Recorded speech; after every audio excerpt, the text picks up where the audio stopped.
আসছেন আর আমি আজ যাবো চিড়িয়াখানা। তো আজকে কিন্তু সারাটা দিন কী করবো চিড়িয়াখানায়, কীভাবে যাচ্ছি, কী করে যাচ্ছি, সব কিছুই তোমাদের সামনে তুলে ধরবো। তো সেটা দেখতে হলে জানতে হলে দেখতে হবে আমার ভিডিও। তো চলো সঙ্গে থাকো, টাটা। তো বাস পেয়ে গেছি বন্ধু, আর বাসে বসে পড়েছি, আর এই বাসটা ডাইরেক্টলি যাবে একদম চিড়িয়াখানা। তো যাচ্ছি। আজকে আমি কোনো সরকারি বাস উঠিনি, সরকারি বাস পাইনি, এটা এমনি বাস, পাবলিক বাস, লোকাল বাস, মানে বেসরকারি বাস আর কি যার বলে, সেটাই পেয়েছি, ওটাতেই উঠে পড়েছি। আমি নেমে গেছি, এখানে আমাকে নামিয়ে দিল। তো সামনে যেতে হবে চিড়িয়াখানায় যেতে গেলে।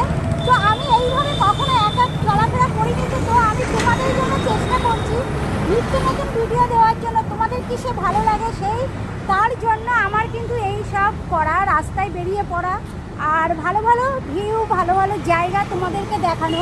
তো দেখো এই রাস্তাটা খুব সুন্দর। তো আমি এখান থেকে পায়ে হেঁটে সামনে নাকি 2 মিনিট যাবো, দিয়ে 3 রাস্তার মোড় পড়বে, ওখান থেকে সামনের দিকে গেলে পুরো চিড়িয়াখানা। তো আজকে চিড়িয়াখানার ভিতরটা ভালো করে তোমাদেরকে ঘুরে দেখাবো।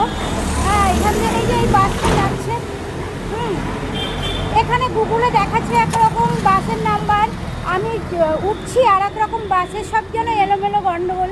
রাস্তায় কখনো তো একা চলা অভ্যাস নেই, তো তোমরা সাথে আছো, তোমরা আমাকে এগিয়ে নিয়ে যাবে। তো চলো সঙ্গে থাকো, দেখতে থাকো আমার ভিডিও। এই দেখো